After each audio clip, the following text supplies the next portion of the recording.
Ma rohkem pikemalt ei räägi, aga lähme siis selle teema juurde, millest ma siia rääkima teile tulin. Ja sissejuhatuseks seda talupoja tarkust teile siis lahinguväljalt. Nüüd võib telefonid ära panna. Väga hea. Minu taustast 9 aastat olin Kaitseväes, Eesti erioperatsioonide üksuses, olin seal 8 aastat. Mida me tegime? Keegi ei tea, teada ka ei saada täna. Aga mida me sisuliselt tegime? Me käisime erinevates piirkondades ja tegime tegelikult seda sama asja, mida me praegu teeme Combat Redis. Ehk siis me käisime ja andsime oskuseid üksustele ja organisatsioonidele, kes olid keerulises keskkondades, kuhu keegi teine tahtnud minna peale meie. Ja andsime neile tööriistad, kuidas juhtida, kuidas meeskonna tööd teha ja mis seal selle juures salata, me pidime koos nendega neid asju tegema erinevates siis asukohtades. Nüüd, kui ma ära tulin Kaitseväest, siis asutsime, kõigepealt mängisin pokkerit. Hästi loogiline, oled Kaitseväes, peale seda hakkad kohe rahaga nii-öelda gamblima. Ei läinud väga hästi paraku, aga midagi ei ole hullu, et igast kaotusest saab midagi õppida. Ja siis lõpuks tegime ühe teise tüübiga, kellega me müüsime tanke vahepeal. Ehk siis peale seda, kui ma pokkerikarjääris hävisin, siis hakkasin tanke müüma Lähis-Idas. Müüsin neid tanke ja siis otsustamegi ühe teise erioperatsiooni tüübiga, et teeme konsultatsiooni ettevõtte, sest tundus, et meeskonnatööst ja juhtimisest on meie kogemusest võib olla kellegi õppida. Ja nüüd oleme takkaotsa jõudnudki siis saanud partneriteks ameeriklastega, Ameerika eriväelastega, Navy Sealidega, kes on siis ühtlasi ka üsna kuulsad. Need meist saavad ka kuulsad inimesed varsti. Te saate meid teada, terve Euroopa saab teada Eestist.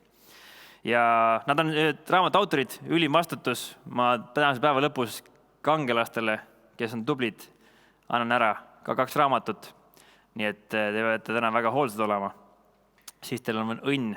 Nüüd sellest kõigest kuulsusrikast teest ma tegelikult rääkisin jubagi tema kuulsas suures podcastis, nii et kui te tahate teada Eesti kohta ja mis nõukaajal siin toimus, siis sealt saab hästi palju infot. Ma rääkisin seda maailmale ka. Rääkisin oma lugu ja seda, mis me siin Eestis teeme.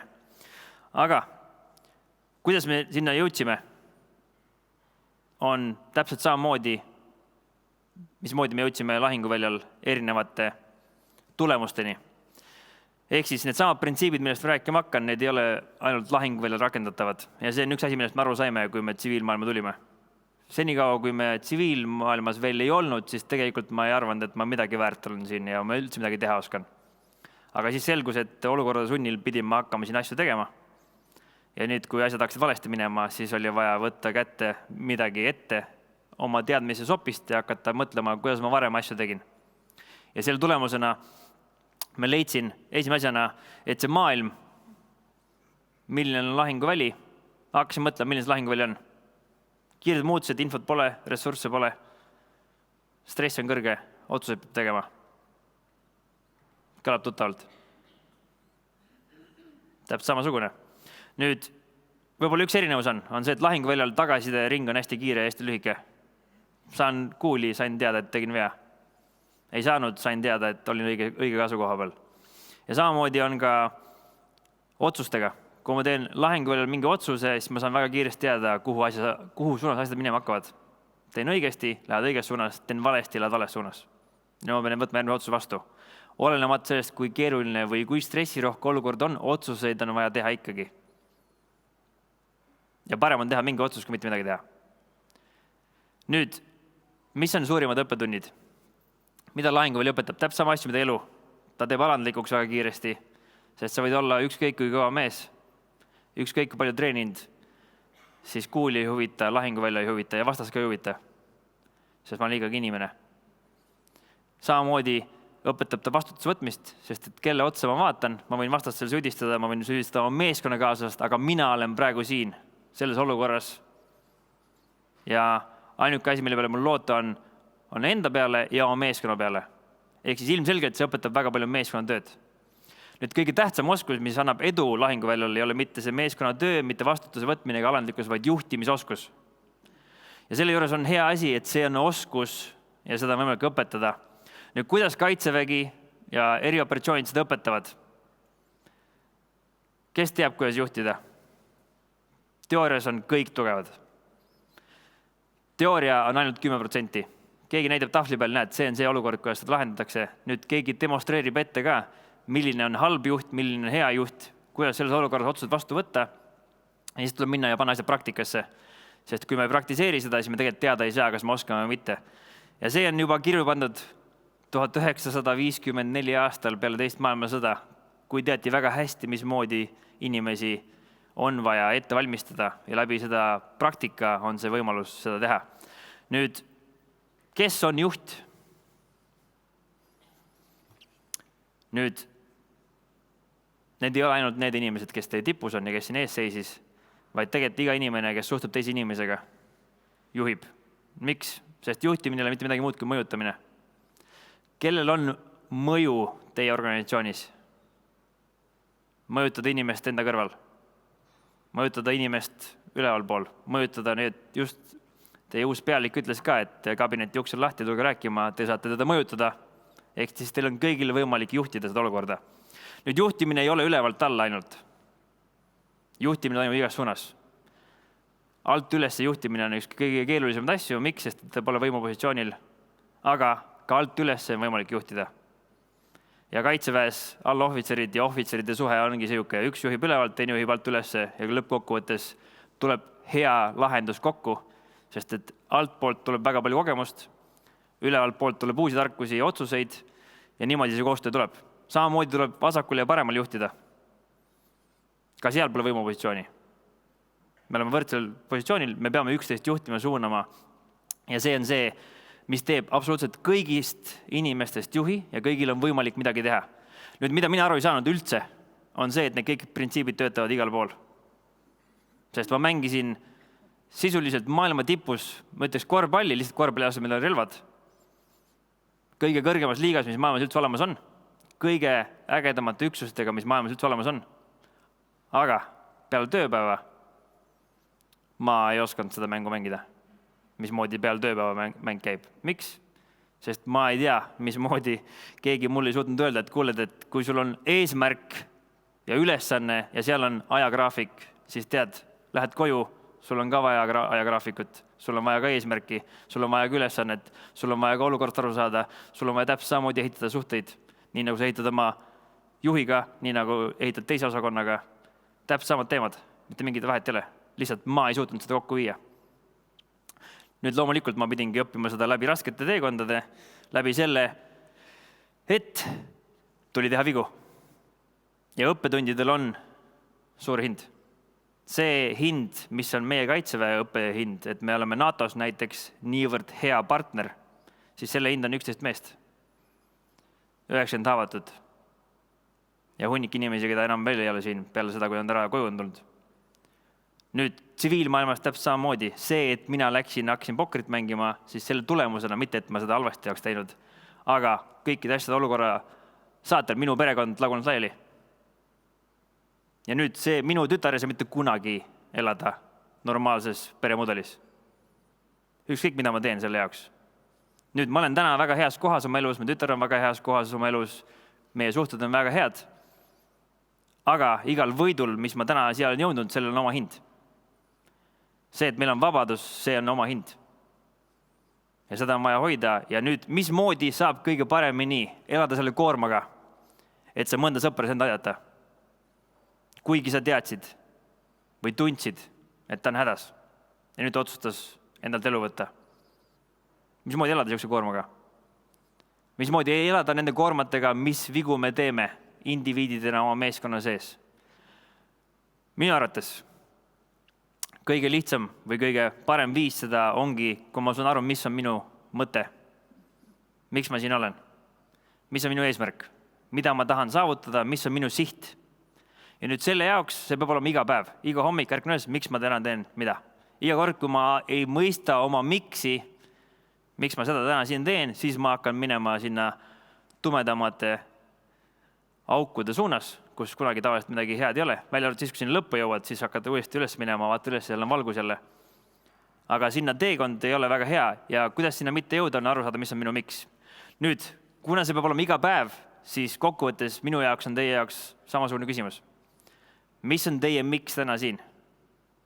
Ja selle jaoks, et see endale kirja panna või see läbi vähemalt mõelda, et teil on telefoni kaasas, ma tean, et sinna saab kirjutada, isegi kui teil märkmikke pole, siis teil on aega praegu 1 minut ja ma võtan aega selle jaoks, et panna kirja, miks te siin olete ja kuidas te siit ära lähete. Milline on teie jaoks, näeb välja võit peale tänase päeva lõppu ja pange see kirja.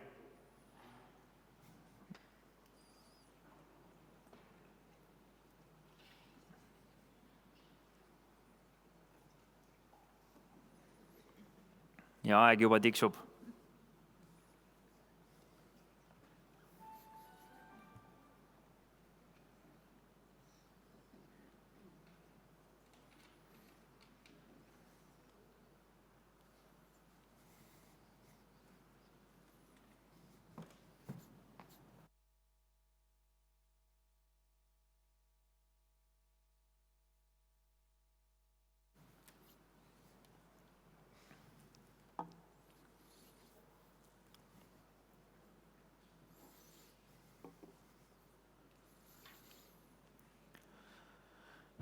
Nii, ja nüüd, kui teil see kirjas on, siis 2 minut kulutage selle peale, et teil on vasakul ja paremal pool inimesed. Nüüd tuleb neile öelda, mida kirja panite.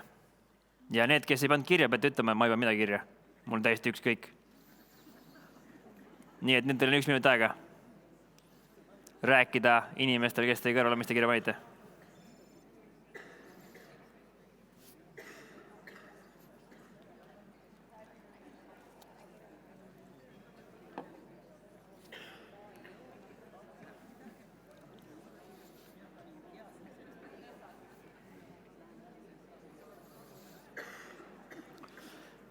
– 40 sekundit.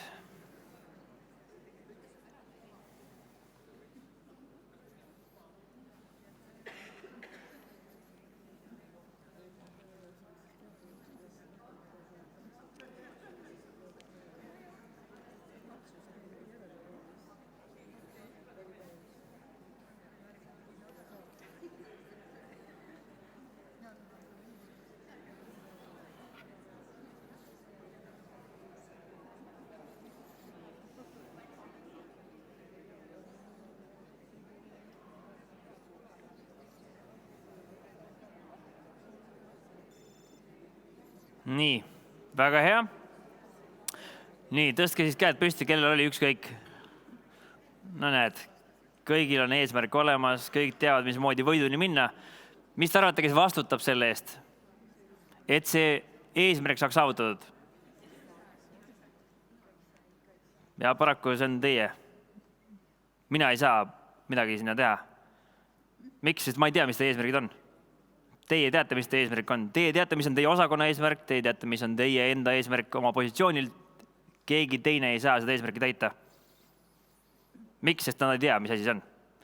Nüüd, kui te hakkate omavahel rääkima ja küsima, siis võib-olla nad saavad teid toetada mingite ideedega, aga need eesmärgid saavad ainult täidetud siis, kui teie teete midagi selle jaoks, et see eesmärk saaks täidetud.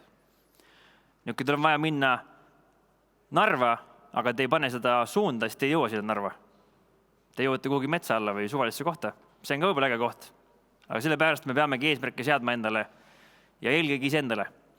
Nüüd, mis on minu eesmärk siin? Minu eesmärk ei ole teile rääkida, mida te mõtlema peate. Mina ei tea, mis te mõtlema peate. Täiskasvanud inimesed, palju kogenevad kui mina. Aga mida ma saan teil näidata, on see, kuidas saab mõelda. Ja kuidas mõtlevad teatud inimesed teatud tasemel, kes tahavad elus võita. Kes ei ärka hommik üles, ma tahan täna kaotada. Vaid vahet ei ole, mis päev on, vahet ei ole, milline eilne päev oli, ma tahan täna võita. Ja nüüd, mismoodi me seda teeme? Kuidas meid õpetati ja kuidas me õpetame teisi ja kuidas me ise praegusel hetkel ka, mida me kasutame? Meil on olemas üks jalgratas. Kas olete kuulnud seda, et ratas pole mõtet leiutada? See on üks siuke ratas. See koosneb 4 lahingureeglist. Need on leiutatud paraku verega, aga need töötavad. Nüüd on selle jaoks mõeldud ratas, mismoodi meeskond koos saab sõita tulemuseni. Nüüd me läheme nendesse süvitsi, me ei hakka teile need ette lugema ja teine pool on võitjate mõtteviis, mis on siis selle inimese jaoks, kes selle rattaga sõitma hakkab. Mis on inimlikud kalduvused, millest me peame eemale hoidma, mis on need inimlikud kalduvused, mida me juhte koolitades, kaitseväes treenimise käigus ja ka lahinguväljal nägime, mis juhi omadused ei ole head. Millised meeskonna omadused ei ole head. Ja kokkuvõttes igaüks on juht, ehk siis iga mees peab ja saab juhtida, nii nagu ma ütlesin. Nüüd 4 lahingureeglit, mis asi on? Kata, liigu, lihtsus, prioriseeri, vii täide ja hajutu juhtimine. See on niisugune järjekord, see on järjekorras ja me räägime läbi, mida need täpselt tähendavad. See kata, liigu on väga lihtne, see on üks lahinguväljal liikumise strateegia. Ehk siis katmine tähendab laskmist, liikumine tähendab liikumist. Nüüd, mida vastane tahaks meiega teha? Ta tahab meid panna seisma. Sest kui me liigume, siis me võime midagi arendada välja, me võime midagi mõelda, me liigume, see on nende jaoks kõige halvem asi. Nüüd, kui meie pihta lasevad, siis me jääme seisma. Nüüd, suure tõenäosusega ei saa meid kõiki korraga lasta. Nüüd, kui me oleme kõik koos niimoodi siin, siis saaks. Aga kui meil on vahed, autodel on vahed, inimestel on vahed, siis kõiki korraga on võimalik mõjutada. Täpselt nii nagu teie organisatsioonis. Kas teid kõiki on võimalik korraga mõjutada? Ei ole. Ühte osakonda on võimalik korraga mõjutada. On küll. Teist osakonda võib-olla ei ole. Nüüd, kui vastane hakkab mind mõjutama, siis mul on hunnik inimesi, kes on minu meeskonnas. Ja kui nad näevad, et mind mõjutatakse ja minu mind lastakse, siis mis arvad, mis mina teen? Ma olen kõhuli maas. Kusagil, kraavis või kus iganes kohas ma saan kõhuli maas olla, et ma pihta ei saaks. Nüüd, kui minu pihta lastakse, siis ma ei teinud seda tahtlikult. Mul läks midagi valesti, ma olin vale koha peal, ma ei teinud seda nimelt. Sellist juhtus. Nii on elus, asjad juhtuvad. Nüüd minu meeskonnakaaslased esimese asjana ei mõtle kohe, jobu, tal on suur probleem. Müügiosakond, neil on ilgelt suur probleem, neil on ilgelt jama, väga lahe vaadata. Nendele ma küll appi ei lähe. Ei, lahinguväljal nüüd minu ülesanne, kui keegi on jamas, siis minu ülesanne, kui mina ei ole jamas, vaatan üles ja saan aru, tema on jamas, järelikult ma hakkan vastat otsima. Otsin vastas üles, hakkan katma, lasen teda. Nüüd, mis vastane teeb? Viskab ka kõhuli. Nüüd minul üllatuslikul kombel, ma isegi ei tea, mis juhtus, tõenäoliselt keegi kattis mind kusagilt, aga minu pihta enam lasta. Ma võib-olla vahepeal isegi ei tea, kes mind aitas, aga keegi mind kusagilt aitas. Ja nüüd ta hakkas laskma seda vastast ja nüüd vastane minu pihta lasta ei saa, mul tõuseb pea üles ja ma vaatan, nendel on mingi probleem, sest nemad lasevad kuhugi. Järelikult, mismoodi ma saan neid aidata? Ma liigun paremale positsioonile ja lein üles vastane ja hakkan laskma vastast. Nüüd nemad saavad aru, et mina juba katan järgmist ja nüüd me hakkamegi liikuma. Me katame ja liigume ja katame ja liigume ja kogu aeg, mida me ainult teeme lahinguväljal, me üksteist kogu aeg katame. Me ei liigu eest ära. Sest kui me liigume üksinda eest ära, siis mitte keegi ei saa meid katta ja see on väga raske. Ja mida see kata liigu lihtsustatud kombel tähendab? See lihtsalt tähendab meeskonnatööd. Ja nüüd, mis on meeskonnatöö juures hästi oluline, on see, et me peame töötama koos, üllatus. Ja nüüd, mis juhtub hästi tihti, on see, et me ei tööta koos. Miks? Sest, et kui minu osakonnal on oma eesmärk, siis see on kõige tähtsam. Mul on oma 10 inimest, nad on minu jaoks kõige tähtsamad. Ja me teeme oma asjad ära. Aga kui me teisi osakondasid ei aita, siis lõpuks kes kaotab? Oletame, et mina müün Lähis-Idas oma tanke ja meil on siin tootmine, aga tootmine ei suuda järgi tulla. Siis kokkuvõttes kes kaotab? Vahet ei ole, kui palju ma neid müün seal. Me ei suuda neid kohale viia. Täpselt samamoodi on teil, igal pool mujal. Kui teie osakond, organisatsioon teeb ülihead tööd, aga teised ministeeriumid ei tee, siis kes kaotab? Ehk siis me oleme kõik ühes meeskonnas. Ja mida meie vastane tahab saavutada? Mida tahab lahinguväljalt? Ta tahab meid suruda sinna eraldatusesse, silodesse. Teie olge seal oma ette, teid on lihtsam siis ära võtta. Teie olge seal oma ette, teie rääkige oma vahel, teid on siis lihtsam ära võtta. Vastane tahab, et me oleks tülis. Meie vastane asub kus? Idapiiri taga asub meie vastane. Ja nüüd mida ta tahab saavutada? Ta tahab, et meie kiirabi teeks koostööd politseiga, et politsei teeks koostööd kaitseväega, et ministeeriumid teeks koostööd omavahel, et ministrid teeks omavahel koostööd. See on nende jaoks võit. Miks? Sest siis me ei tee koostööd. Nad ainuke asi, mida nad tegema peavad vaatama lihtsalt. Sobib. Seda nad tahavadki tekitada. Seda me tahame tekitama ka oma vastasele. Vastuseisu nende enda sees. Ja nüüd ainukene viis, kuidas seda meeskonnatööd tagada, et meil ei tekiks neid vastuseise, on ehitada suhteid. Ja meeskonnatöö alus on suhted. ja see tööriist, kuidas saate paremini läbi kõrvaosakonnaga on ehitada suhteid. Number 1. Ilma heade suheteta me kaugele ei jõua. Meil on vaja neid ehitada pidevalt kõikide inimestega, vahet ei ole, kes need inimesed on. Isegi vastasega. Sest kui meil neid ei ole, siis vahet ei ole, kui äge plaan teil on. See ei jõua niikuinii mitte kuhugi.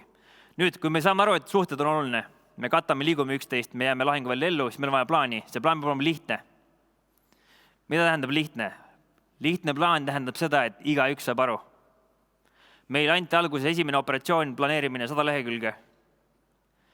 See oli ühte riiki minek, seal 3 aastat olemine, hästi palju detaile, 80 miljonit oli eelarve. Palun, tehke üks lihtne plaan. Nüüd, mis me tegime? 100 slaidi. 101 slaidi vist, kui ma täpsemalt mäletan, tegime. Nüüd andsime oma briefi oma ülematele. Nad ütlesid, nii, olge head, teie uued kutid, et rääkige mulle, mis need slaidid tähendavad seal alates 50–75. Keegi ei teadnud. Miks, sest seda infot liiga palju. Ja mis nad meile ütlesid, nüüd edaspidi me tahame saada ainult 5 slaidi ja see on maksimum. Miks? Sest teil niikuinii meelde ei jää ja meile ka ei jää meelde, mida te siin räägite meile. Aga mida me tahame teada saada, mis on teie ülesanne, mis on teie kavatsus, mis on teie suured eesmärgid, milline lõpptulemus teie arvates välja näeb, mis juhtub siis, mis on teie üldine suur manöövriskeem. Detailid te mõtlete ise välja, te teate palju paremini. See, kui te räägite mulle detailides, kuidas seda ust seal avada, seda ma niikuinii ei tea, kas see nii käib või mitte. Ja 5 slaidiga said meil väga head plaanid, millest vähemalt pooled saad aru. Nüüd teine asi on kommunikatsioon. Kommunikatsioon palun võimalikult selge, lihtne, konkreetne. Ja kuidas seda saavutada? See on ka järjekordne katsumus. Nüüd kaitsevägi on suutnud päris hästi seda hakkama saada. Miks? Sest meil on üks tööriist, mis on ülikeeruline ja üliraske. Ja selle nimi on tagasilugemine. See on see, mida baaridaamid kasutavad või baaris töötavad inimesed. Et nii, mitu? 3 õlut, jah, väga hea. Siin oli 3 praadi, seal olid küüslaugu leivad. Nüüd ta kirjutab need ülesse ja siis ta loeb tagasi. Hei, teie tellisite praed, jah, väga hea. Teie tahtsite küüslaugu ja teie tahtsite õlut. Siis te saate öelda mida? Ei, läks vist valesti. Ma vist väljendasin ennast valesti. Mis siis täpselt oli? Ja parandada vead ära. Ja mis meil on? Arusaam, mõistmine. Ja kaitsevägi kasutab sellist tehnikat nagu tagasilugemine siis, kui on kõige kriitilisem olukord ja vaja teha kõige kriitilisemat ja täpsemat infot. Tsiviilis on see, et kui te edastate pangakontot kellegile, ma kujutan ette, et te loete täiega tagasi kõigile. Nii, kas ikka sai õige nimi? Õige number ka, jah. Nüüd, kui meie kaitseväes seda teeme, siis see on siis, kui mul on vaja tellida lennukipomm enda ette või anda koordinaadid, siis ma tahan olla kindel, et see ei kukuks mulle pähe. Ja mida me teeme? Me loeme üksteisel tagasi. Seda informatsiooni, mida me üksteisel edastame. Palju see aega võtab? See ei võta üldse palju aega. Ainuke asi, mis selle juures raskem ongi, on see, et seda peab tegema. Ja kui inimene räägib juba üle 1 minuti, siis tegelikult oleks vaja juba tagasi hakata lugema. Nii et ma juba võiksin ammu teid hunniku tagasi lugemise teha, sest ma tean, et pool juttu, mis ma teile räägin, ei jõua teieni. Miks? Mitte sellepärast, et te ei taha kuulata, vaid sellepärast, et ma räägin niivõrd keeruliselt ja kiiresti. See tagasilugemine ei ole tööriist, et kontrollida teisi, vaid see on tööriist, et kontrollida mind. Kas mina räägin selgelt, konkreetselt ja kas ma mõistsin? Ehk siis ei ole tööriist, mida ma hakkan kasutama selle jaoks, et kõiki teisi kontrollida, kas te kuulasite mind või mitte. Nüüd, kui meil on lihtne plaan, siis mis plaaniga juhtub? Mis te arvate, mis teie pöördeplaanist saab? Läheb täpselt plaanipäraselt? Ei lähe. Juba kohe läheb midagi valesti.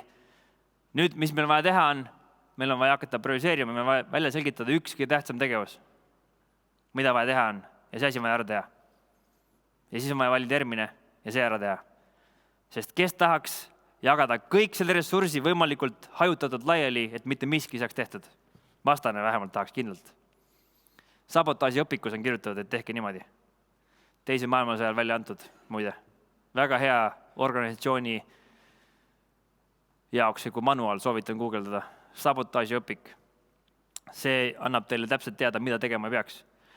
Aga mis takistab meil leida seda kõige tähtsamat asja?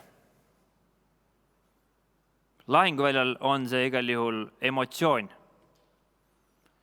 Ja selle jaoks, et oma emotsiooni saaks otsuseid üle võtta, on vaja astuda samm tagasi ja suuta eraldada ennast sellest olukorrast, rahuneda maha. Siis vaadata ringi ja siis teha otsus. Kes on teinud halbu emotsionaalseid otsuseid elus? Kes veel elab koos nendega? Mina enam ei ela. Aga teed taktikalise emotsionaalse otsuse ja sul on strateegiline probleem päris pikaks ajaks. Olen olnud selles olukorras, sellepärast ma saangi seda niimoodi öelda. Nüüd see ei olnud selle teise inimese probleem, see oli minu emotsiooni otsus.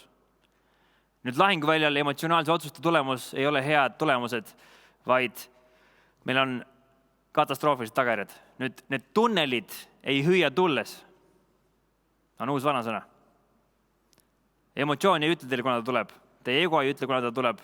Need vead juhtuvad niikuinii. Ainukene viis, mida me saame teha, on mõelda, mismoodi me reageerime selle olukorras. Ja see tervist, mida meil õpetati lahinguväljal, et saada aru, siis me treenisime selle endale lihasmällu ja mis asi see oli, väga raske tööriist, see on niisugune. Samm tagasi. Füüsiline samm. Iga kord, kui ma otsust tegema hakkan, astun sammu tagasi. Miks? Sest me oleme tihtipeale ühel joonel, kui me liigume, siis ma astun ühe sammu tagasi. Esiteks, ma eemaldan ennast juba olukorrast. Ma näen natuke rohkem, ma näen, mis paremal toimub, mis vasakul toimub.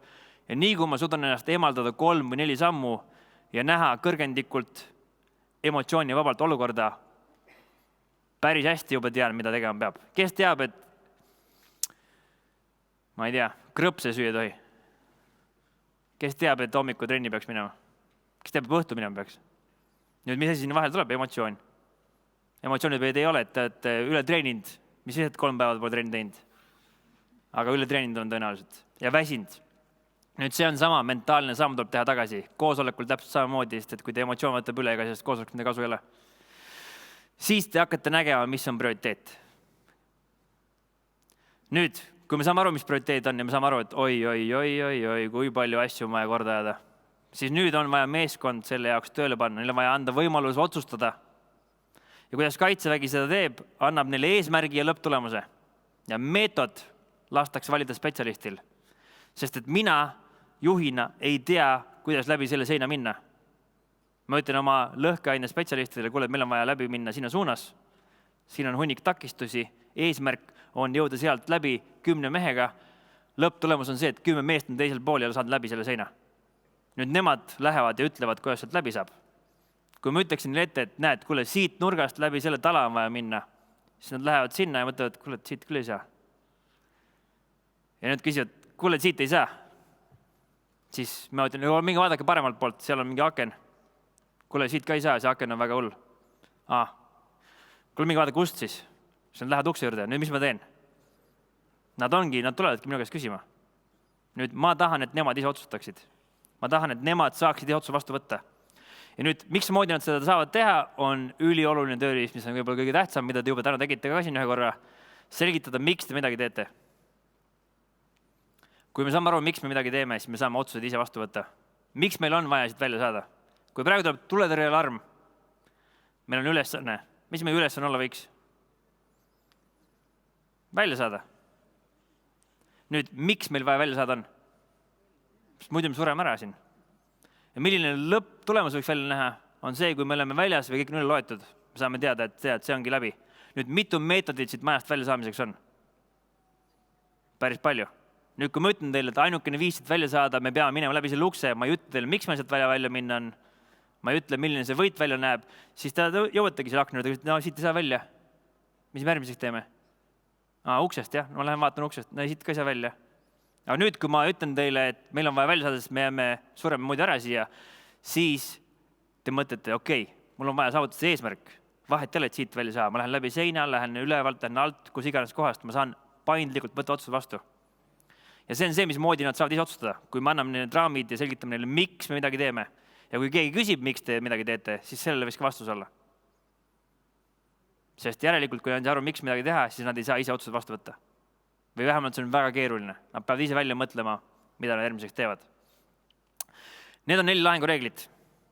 Mida need tähendavad ja mis need tööriistad on? Selle jaoks, et meeskonna tööd teha, selle jaoks, et ellu üldse jääda, meil on vaja ehitada suhteid. Selle jaoks, et lihtsustada, et üksteist mõista, me peame lihtsustama, mis tähendab seda, et ainult üks hea viis on lihtsalt lugeda tagasi. kui ma loen tagasi, ma saan aru, nüüd selle jaoks, et näha, mis on kõige tähtsam antud olukorras, on vaja tegeleda ja astuda samm tagasi, ehk siis eemalduda. Ja selle jaoks, et lasta teistel inimestel ümber enda neid otsuseid, neid asju, mida ma näen, et on vaja teha, korda ellu saata, on vaja selgitada neile, miks me midagi teeme. Nüüd, miks meil seda vaja on? Miks meil on seda slaidi vaja, miks meil on vaja üldse neid asju? Minu jaoks, mul on vaja võita aega ja mul ei ole elus aega. Sest aeg jookseb, aeg ei huvita, aeg ei jää seisma. Nüüd see, mismoodi mina saan võimalikult efektiivselt oma elus elada, ma lihtsalt oma kogemuse põhjal tean, et see on kõige parem viis, sest keegi teine pole paremat mulle õpetanud. Ja sellepärast ma tean, et see on minu jaoks ajamasin. Ja see on see minu miks mina seda kasutan. Nüüd igal ühel võib see olla erinev, miks nad seda teevad. See on just minu miks. See annab mulle struktuuri, kiiruse, lihtsuse ja ma tean, millele kohaneda. Ma tean, milline mu ratas on. Nüüd, kui me oleks robotid, siis olekski kõik. Nüüd lähme tegema ja kõik läheb ilusti. Aga me ei ole, me oleme inimesed. Ja nüüd, need on siis mõtteviisid, mis on vastandid inimlikele kalduvustele. Esimene, kelle meeldib asju edasi lükata? Hommikul snoosi nuppu olete vajutanud kunagi. Või siis seda asja, temaga küll rääkima minna ei taha, sest et see on ikka ebameeldiv vestlus. Kuigi ma näen, kui valesti ta seda asja praegu tegi, ma ei hakka varem minema. Äkki läheb õigesti järgmine kord. Me lükkame edasi, lükkame asju edasi, mis arvad, mis lahinguväljal toimub? Kurat, see asi on küll raske, et sealt läbi selle soo ei ole mõtet minna. Ei hakka ütlema kah, et tank tuleb sealt kuskilt. Vastane liigub.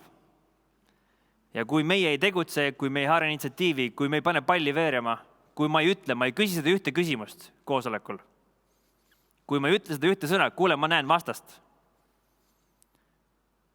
Või ma ei anna seda ühte informatsiooni, siis sellest võib piisata, et me failime. Aga meil on vaja olla agressiivsed lahinguväljal. Sest kui meie ei ole, siis on vastased. Ja üllatada vastast on palju parem, kui olla ise see, kes üllatub kogu aeg. Ja nüüd me saame dikteerida, me saame haarata initsiatiivi, nii nagu korvpallimängus. See, kellel on initsiatiiv, sellel on kontroll. Ja me tahame olla rünnakul. Sest siis vastane on see, kes reageerib meile. Ja me ei tee seda niimoodi, me hakkame seda rapsima. Vaid me ei hakka lähe koosolekul ja nii, ma haarasin just initsiatiivi, see koosolek on halb. Me ei tee seda lohakalt. Me saame kaalutleme riske, mõtleme natukene, aga sellegi poolest me alustame ja see on meie vaikimise seisund. Parem on tegutseda, kui mitte midagi teha.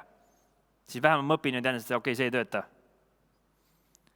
Karjuti midagi koosoleku ajal, saate teada, et see ei töötanud. Nüüd, kui asjad hakkavad liikuma, pall hakkab veerema, te teete selle esimese sammu, saite diivanil püsti, siis järgmine asi, mis meile on üks inimlik kalduvus, on muutused ei meeldi kellegile. On keegi, kellele meeldib muutused? Kellele meeldib COVID? Kellele meeldivad väiksemad eelarved? Kellele meeldivad suured eelarved? Kellele võib-olla meeldivad? Kas teate seda, et inimestele ei meeldi nuppudega telefonid? See on see, mida Nokia arvas. On kellelgi Nokia veel taskus? Mõnele meeldivad ilmselt nupud.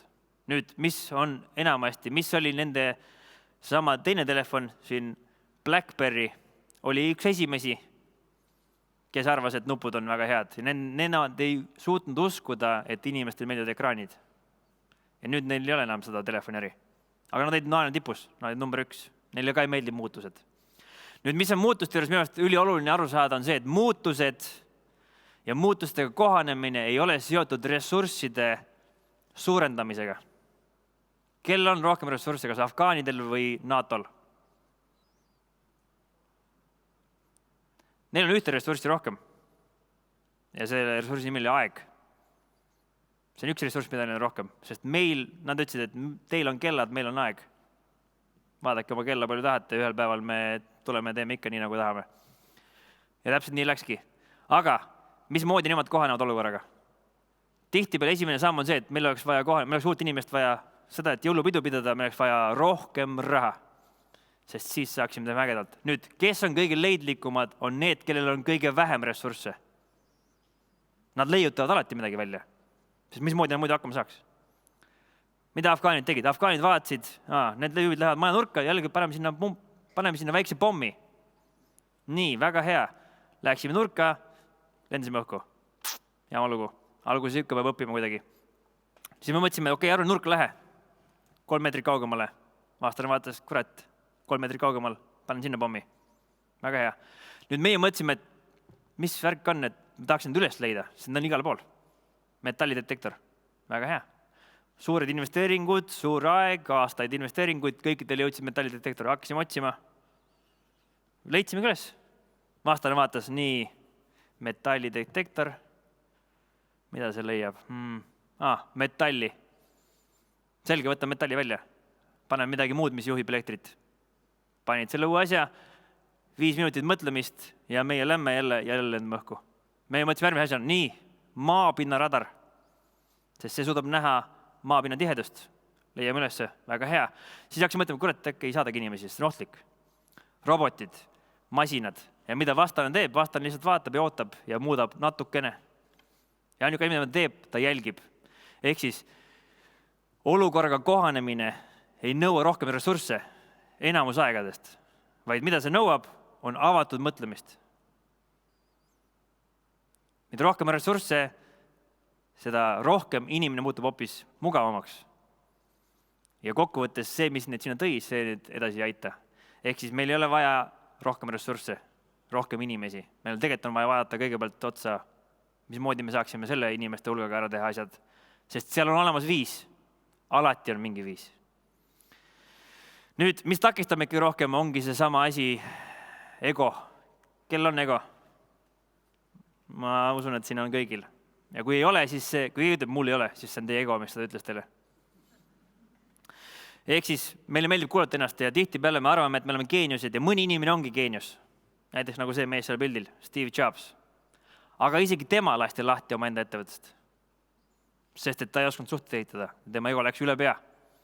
Nüüd, kes on kokku puutunud mõne suure egoga inimesega? Kuidas läinud on? Olete suutnud suhet ehitada? Jätkuvalt abielus, väga hea. Suurepärane. Nüüd, mis te arvate, kui kellelgi teisel on suur ego, siis mida see teie ego kohta näitab? See on kindlasti väiksemani. Sest te ei suuda tema egoga hakkama saada. Mulle ei meeldi, mis ta ütleb mulle. Ehk siis mis on vaja, mida lahinguväli õpetab, hästi kiiresti tuleb saada aru, et kui sa ise oma egoga ei tegele, siis elu teeb sind ise alandlikuks. Kui sa arvad, et sa oled kõige kõvem mees, ma olen kõige jaoks valmis, ma tean vastuseid, minu plaan on kõige parem. Teised ei tea mitte midagi, vastane üldse ei oska mitte midagi teha, siis sa saad väga kiiresti teada, et tegelikult teab küll. Ja samamoodi on ka meeskonnas. Suure egoga inimesi ei saa juhtida suurema egoga. Ja vastupidi. Ehk siis selle jaoks me peame olema enesekriitilised. Ja suure egoga inimene ei ole enesekriitiline. Nüüd, suure egoga inimese puhul on tegelikult üks väga hea asi. Ta on andnud välja mille? Oma kõige suurema nõrkuse. Talle meeldib tema.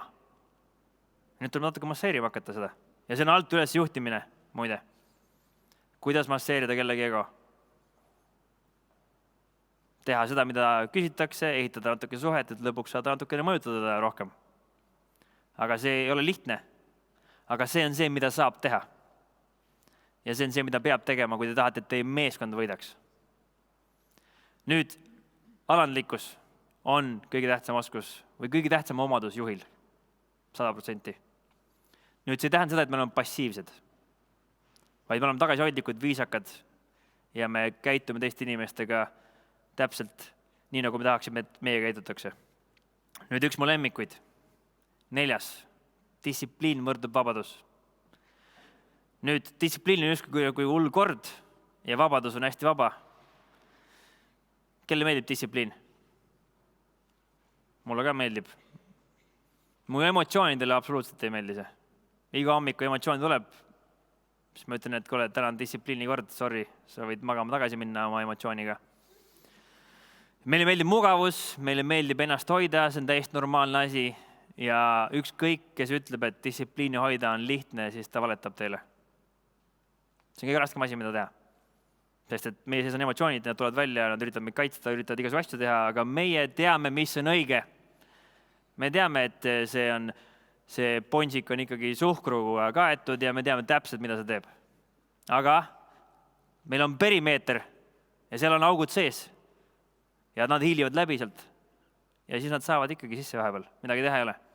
Me oleme distsiplineeritud kokkuvõttes kogu aeg selle juures. Nüüd, mismoodi meie saime lahinguväljal vabadust? On see, kui me distsiplineeritult harjutasime erinevaid kokkulepitud kordasid. Mis said mõningad meie kokkulepitud korrad?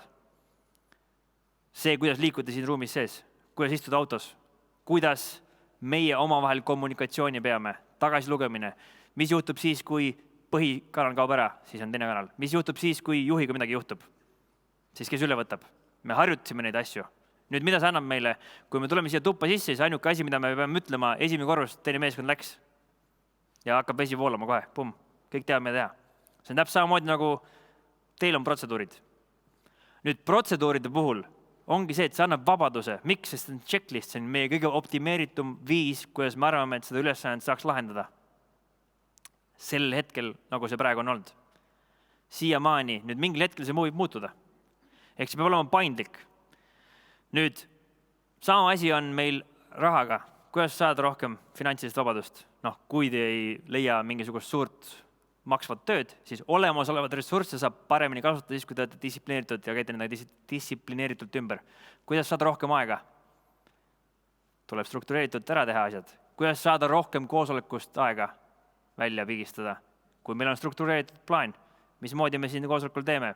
5 minti selle jaoks, 6 minti selle jaoks, lõpuks jääb aega 2 minutit, et arutada. Distsipliin võrdub vabadust, annab meil rohkem aega teha neid asju, mida me tahame päriselt teha. Nüüd paindlikkus peab sinna sisse jääma, sest kui ei ole paindlikkust ja meie oleme need tüübid, kes alati lähevad siia nurka, sest see on see koht, mis meil kirjas on, aga eelmised kõik tüübid lendavad õhku, kuidas siia nurka lähevad, siis meil peab olema paindlikkus ja mõtlemine, et okei, midagi on valesti. Järelikult me peame muutma veidikene seda. Nüüd me ei tee kohe kardinaalset muudatust. Kõik on valesti, algusest peale kõik uuesti. Ei, me muudame selle sammu ära. Ja jupi kaupa me täiendame seda pidevalt. Nüüd minu kord, mis on minu enda kord? Ja selle jaoks, et see distsipliin köötaks, siis distsipliini tähenda seda, et sa pead ärkama üles 4.30. See on kellegi teise kord. Te peate aru saama, mis on teie kord ja miks meil seda vaja on. Miks me ei taha sinna nurka minna, miks see SOP ei tööta. Mul peab olema põhjendused ja võimalikud viisid, miks ma saan selgitada iseendale ja ka teistele, miks see asi praegu ei tööta. Mismoodi see asi on kahjulik minule, minu meeskonnale, juhile, temale ja kõikidele teistele. Ja nüüd järjepidevus, ükski SOP, ükski protseduur ei saa mitte kunagi valmis. Ükskõik, mida ta ka ei teeks, see alati kohaneb, alati vajab kohandamist. Ehk siis peab olema järjepidev ja mitte alla andma. Nüüd viimane, mis on siis minu lemmik, on ülim vastutus. Kellele meeldib leida vabandusi elus? Kellele meeldib näidata näpuga? Kas te olete kohanud mõnda last, kes tuleb ja ütleb, et tead, et täna juhtus see asi, et mänguasi läks katki?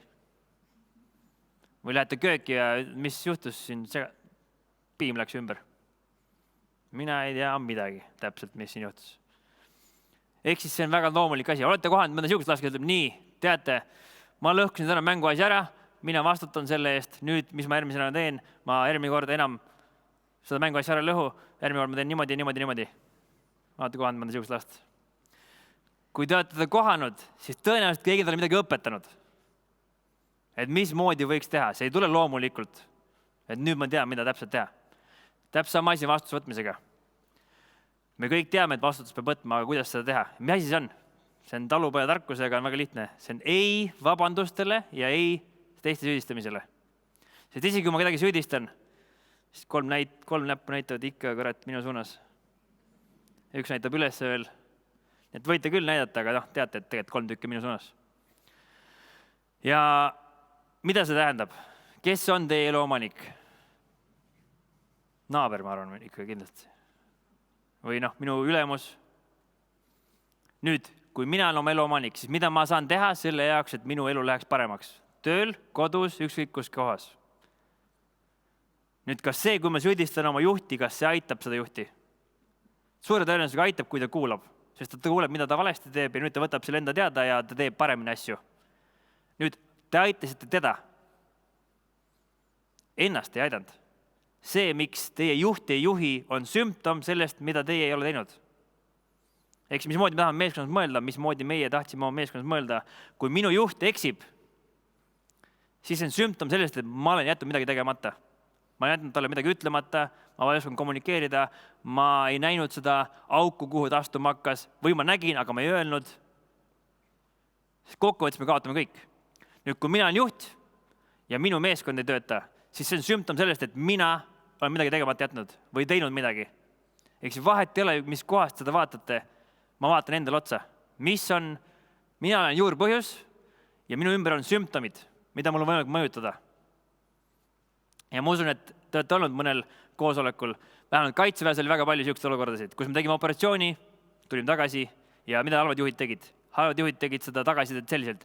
Nii, teie logistikud, kus kohas te olite, ma andsin teile õiged koordinaadid, te ei kuulanud, järgmine kord kuulake palju paremini. Nii, teie, kus teie olite? Te ei tulnud isegi koosolekule. Te teate, et see on väga tähtis käsk, mida me infot jagame ja te ei olnud siin kohal. Ja teie meediameeskond, mida te tegite? Teie peate järgmine kord mõtlema läbi, mida te ütlete. Praegu on uudistes mingi siuke jama. See on see, mida halb juht räägib. Nüüd, mis tunne teil on? On teil yes. Lähme, võidame. Ongi. Miks? Sest et ma tulin ja süüdistasin teid. Nüüd, mis te arvate, mida teie tegema hakkate? Te hakkate kaitsma, aga kui te lähete oma meeskonna juurde, siis eeskuju on tugevam kui see, mis on teoorias kirjas. Te lähete, teate või? Teate see juht? Ja hakkad teda süüdistama vastu. Et tema on see jobu ja tema on teinud ja ta ütles süüdistas neid, kuigi tema ei teinud seda ja tema ütles seda ja tema ei teinud seda ja täpselt see ongi meie kultuur. Nüüd, mida hea juht teeb? Ta võtab vastutust ja ta mõtleb selle peale, mida ta saab teha. Nüüd see põhjus, miks te ei saanud selle õige kohal olla, sest ma ei andnud õigeid koordinaate teile. Ma ei veendunud piisavalt hästi, et ma isegi ei saanud aru, kuhu te minema peate. See, et meediatiim see sõnum välja läks, on täielikult minu pläkk. Miks? Sest et ma ei osanud isegi selle peale tulla ja kui ma andsin teile oma plaani, siis seal ei olnud absoluutselt mitte sõnagi sellest, mismoodi ette valmistada. Järgmine kord, ma tean, et see on tavaline olukord, mis see juhtuda võib. Mida ma saan teha, on see ja see asi. Kas kellelgi on veel mingid ideid, mismoodi järgmine seda paremini teha? Ja kui ei ole, siis see asi, mis ma just ütlesin, siis see on see asi, mida ma teen. Kui te mind ei taha aidata. Sest et mina tekitasin selle olukorra, mina vastutan, mina tekitasin probleemi. Teie kannatate, mina vastutan, aga kuulge, äkki lahendaksite ära minu eest? Ei, mida mina tegema hakkan? Ja ma saan võtta vastutust nii ülesse kui alla oma juhtimisahelas. Vahet ei ole, mis suunas. Ja see on see, mis paneb teie meeskonna teistpidi tööle. Aga see algab minust. Ja ma ei räägi siin kellegi teisest, ma tean, et esimesena, sa ei võta vastutust ja ma tean, et sa ei võta vastutust ja sul ei ole head suhted ja nüüd ma räägime ainult minust endast. Ja kui piisab sellest, kui üks inimene hakkab seda tegema, võtab vastutuse oma suhete eest, võtab vastutuse kommunikatsiooni eest, võtab vastutuse oma otsuste eest, võtab vastutuse sellest, et ma saan aru, miks ma midagi teen. Ükskõik millest vastu võtab, asjad hakkavad liikuma õiges suunas. Nüüd see ei ole lihtne. Ja ei peagi olema. Võitmine ongi raske. Nüüd, mis need mõtteviisid küll tähendada võisid?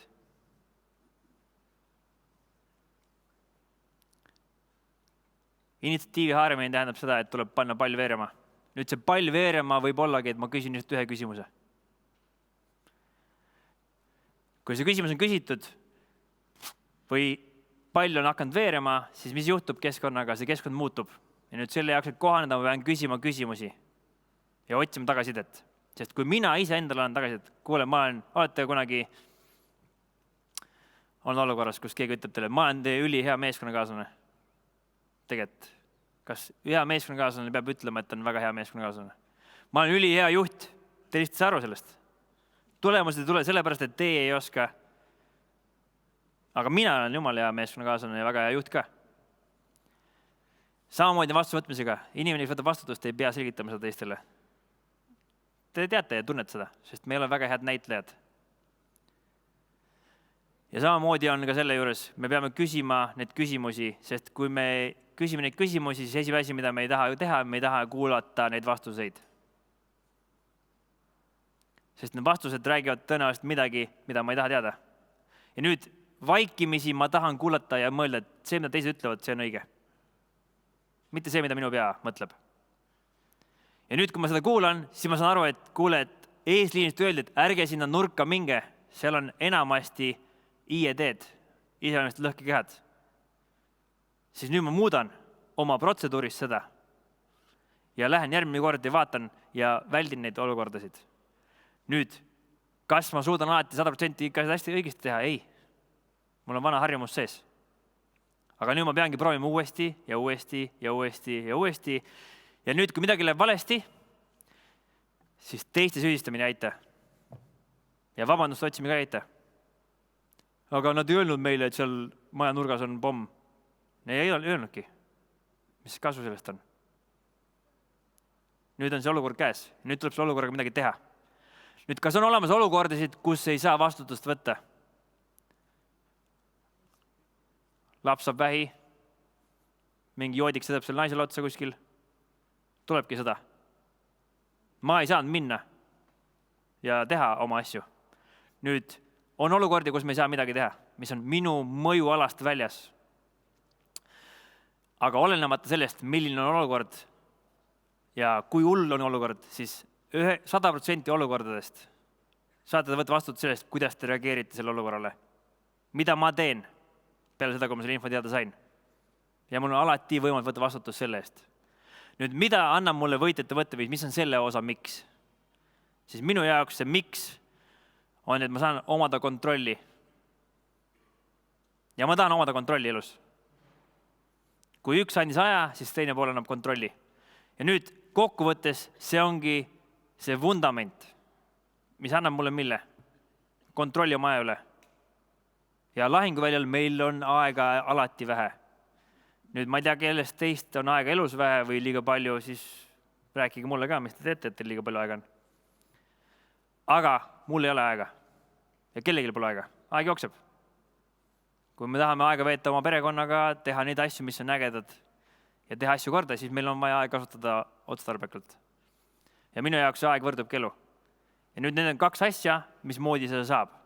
Nüüd, enne kui minu aeg jookseb lõppu, siis nüüd on teil võimalus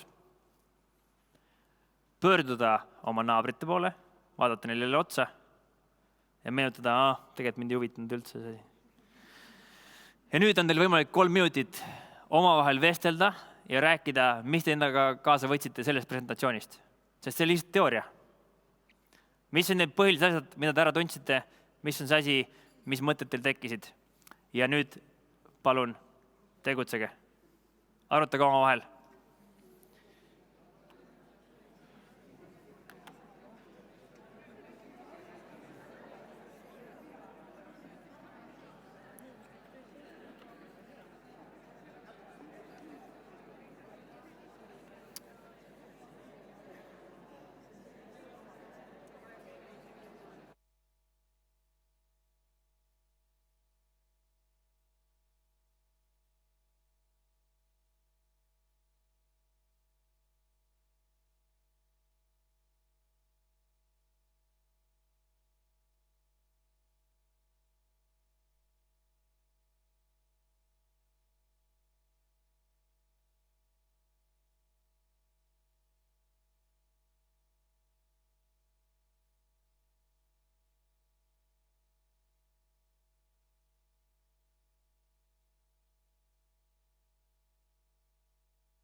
Ma panen sulle siia ühe vee ka, kuule.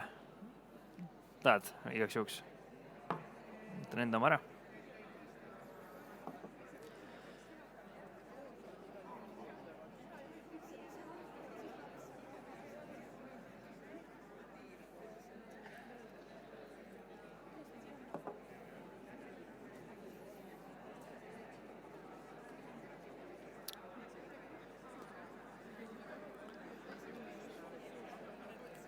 Nüüd, kuna aeg on elu ja aega meil pole,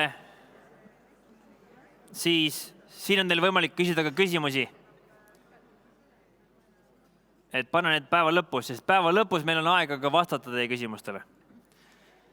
Nüüd, ma usun, et saite hunniku erinevaid asju teada.